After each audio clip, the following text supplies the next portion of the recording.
BJP विधायक OP Sharma कल जो कुछ भी हुआ पटियाला हाउस कोर्ट में उसके बारे में आपसे बात करना चाहती हूँ। सर, ये आपने सबसे पहले एक पट्टी लगा रखी है, ये क्या चीज़ है? ये पट्टी मैंने नहीं लगाई, ये पट्टी डॉक्टरों ने लगाई है। सर पर चोट लगी है थोड़ी सी। क्या ब्लीडिंग हुई, क्या हुआ? फुटेज जो हम लोगों ने देखा उसमें तो आप पीटते हुए नजर आ रहे थे, आपको चोट कैसे लग गई? अब ये मैं कैसे बताऊं मुझे चोट कैसे लग गई, लेकिन चोट तो मुझे लगी है। क्या बोला डॉक्टरों ने जब आप दिखाने गए? कुछ नहीं, मामूली सी चोट है और क्या है। मामूली सी चोट पे इतनी बड़ी पट्टी, ब्लीडिंग हुई? मैं डॉक्टर थोड़ी हूँ, इस विषय में तो डॉक्टर बताएगा आपको। नहीं, मेरे लेकिन हुआ क्या था वहां पे? वहाँ जैसे कोर्ट से बाहर निकले तो सामने जो लोग खड़े हुए थे वो पाकिस्तान जिंदाबाद हिंदुस्तान मुर्दाबाद के नारे लगा रहे थे। तो मैंने कहा भी तुम ये काम मत करो, ये ठीक नहीं है। उनको समझाने की कोशिश की तो वो उग्र हो गए और उसी हाथापाई में मुझे सर पर ये चोट लगी। नहीं, लेकिन हम ये जानना चाह रहे हैं कि पहला बार किसने किया, क्या आपने उनको रोकने की कोशिश की, पुलिस को आपने बताया उस पूरी घटना के बारे में? देखिए, ये जो स्टूडियो वाली बातें इनको छोड़ दो। हर चीज जाके आदमी पुलिस को 24 घंटे बताता नहीं है ना। 24 घंटे पुलिस का वो होता। पुलिस भी खड़ी थी, पत्रकार भी बहुत से खड़े थे, लेकिन अब मैं और आप बात कर रहे हैं तो इसी तरीके से बात हो रही थी।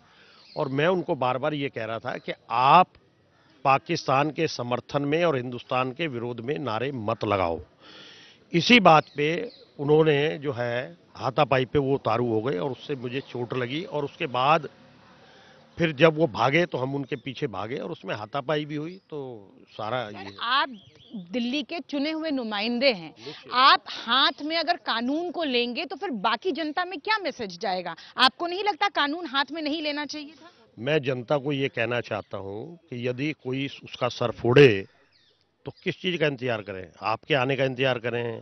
पुलिस के आने का इंतजार करें? उस आदमी को अपनी आत्मरक्षा का कोई अधिकार आप आप ये कह रहे हैं कि आपने आत्मरक्षा में उन्हें मारा?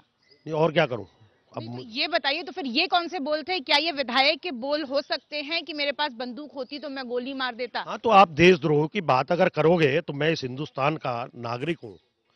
एक तरफ 9-9 सौ आ रहे हैं 50 डिग्री में से, और एक तरफ आप सड़क पे खड़े होके पाकिस्तान जिंदाबाद हिंदुस्तान मुर्दाबाद के नारे लगाएंगे।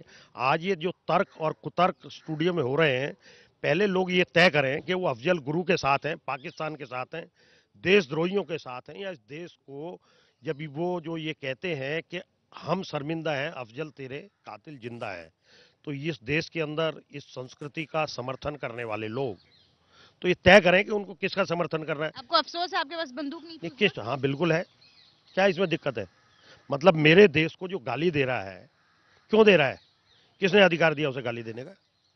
बतौर विधायक आप मारपीट करते हैं, आपको इस बात की कोई भी शर्मिंदगी नहीं है? आप ये बिल्कुल गलत कह रहे हैं। मैं मारपीट करता हूँ? मुझे सर पे पहले चोट लगी है, उसके बाद में जो कुछ हुआ है वो सब जो है उस एक प्रक्रिया का हिस्सा है।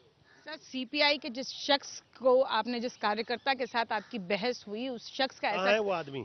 कहाँ है वो सीपीआई का आदमी? आपके स्टूडियो में बैठा है क्या? कहाँ है वो आदमी?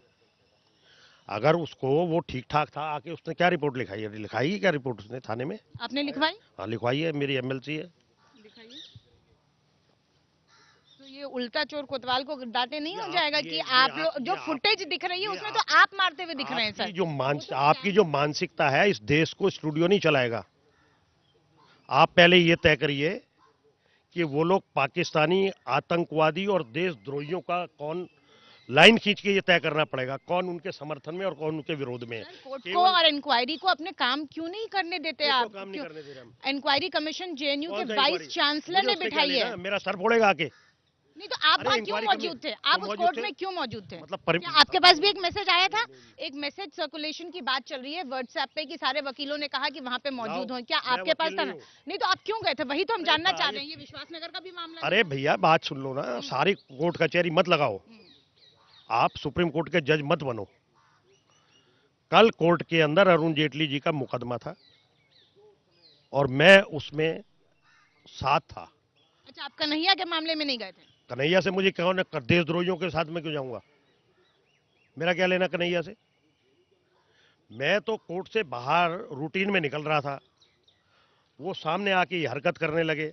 और जब ये सर फूट गया उसके बाद में सारी चीज जो ये एमएलसी है।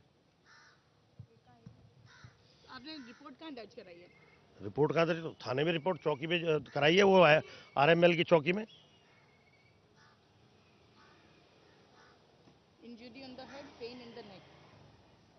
और ईएनटी आपकी कान से ब्लीडिंग भी हो रही थी, ये भी ऐसा कुछ लिखा हुआ है? मुझे नहीं, मेरे कान वान में कुछ नहीं हो रहा। सर, और केवल एक शख्स नारेबाजी कर रहा था या बहुत सारे शख्स थे? 3 आदमी थे, एक से झगड़ा हुआ और इधर उधर कोई खड़े होंगे। मैं ना किसी को जानता हूँ ना मैं किसी को पहचानता हूँ। लेकिन आज आप अपने बयान के लिए कौन सा वो बयान दिया था आपने, और क्या आप उससे आपको दिक्कत क्या है मुझे समझ ये नहीं आ रहा। आप विधायक? हाँ, मैं विधायक हूँ, लेकिन पहले मैं इस देश का नागरिक हूँ।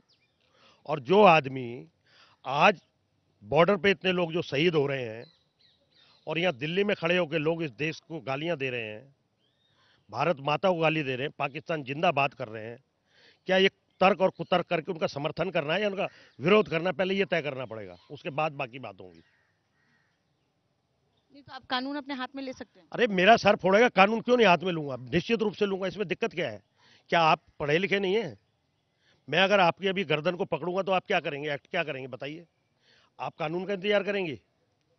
तो जो मेरा सर फोड़ रहा है मैं पहले उसको रोकूंगा या पुलिस को बुलाऊंगा? तो आपने सेल्फ डिफेंस में ये पूरा मामला तो किया? बिल्कुल निश्चित रूप से। पाकिस्तान जिंदाबाद और भारत माता मुर्दाबाद के नारे के चक्कर में नहीं किया उन्होंने, पहले उसी आपको की वजह अटैक से किया, हुआ। उन्होंने आपको अटैक किया इसलिए किया। केवल भारत माता को गाली देने और पाकिस्तान जिंदाबाद कहने पर यह सारा विवाद हुआ। और मैं इस देश का नागरिक होने के नाते ये मेरा दायित्व है कि इस देश को, भारत माता को जो गाली देगा हम उसका विरोध करेंगे। तो ये थे ओपी शर्मा, जिनका साफ कहना है कि आज भी वो अपने किसी भी बात पर शर्मिंदा नहीं है और वो एक विधायक होने से पहले देश के नागरिक हैं। Saroj Singh, ABP news, Delhi.